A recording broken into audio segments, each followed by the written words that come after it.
हिंगोली परभणीच्या रस्त्यावरून वाहत असलेल्या पूर्णा नदीवर 95 कोटी रुपयांतून उभारून आलेला हा पूल शोभेची वस्तू बनलाय।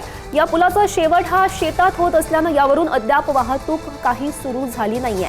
जुन्याच मार्गावरून वाहतूक करावी लागत असल्यानं अपघाताच्या घटनाही घडतायत। अनेकांना आतापर्यंत जीव सुद्धा गमवावा लागलाय। आता या पुलाचं उर्वरित काम नेमकं कधी होणार याकडे सगळ्यांचं लक्ष लागलंय।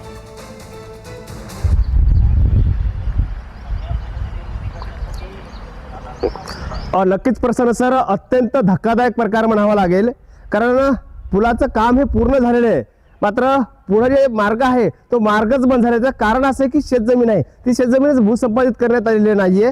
आपल्यासोबत ज्यांची शेतजमीन आहे ते शेतकरी स्वतः आपल्यासोबत आहेत। काका मला सांगा, तुम्हाला शेतजमीन भूसंपादित करण्यासाठी तुमच्याकडे कोणी आलं होतं का? तुम्हाला जमीन मागली होती का? नाही नाही। काय नेमकं तुमचं मागणी असणार आहे सरकारकडे?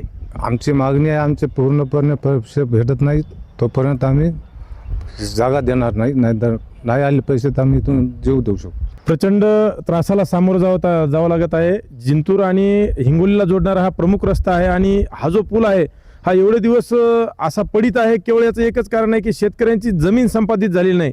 शेतकऱ्यांचा एवढा रोष आहे की शेतकरी आता अक्षरशः वैतागलेले आहेत, त्यांच्या भावना तीव्र आहेत। या पुलाप्रती त्यांच्या भावना आणि प्रशासनाप्रती तीव्र आहेत, जनतेच्याही भावना तीव्र आहेत। त्यामुळे प्रशासनाने याच्यामध्ये मध्यम मार्ग काढून तात्काळ शेतकऱ्यांच्या जमिनी योग्य भावाने भूसंपादित कराव्या व हा रस्ता वाहतुकीसाठी खुला करावा। सर, आम्हाला आधी वाटत होती जर्मन तंत्रज्ञानावर आधारित इथं पूल व्हायला, सगळी जनता खुश होती, पण नंतर ती गांजराची पुंगी वाजवल्यासारखा कार्यक्रम झाला।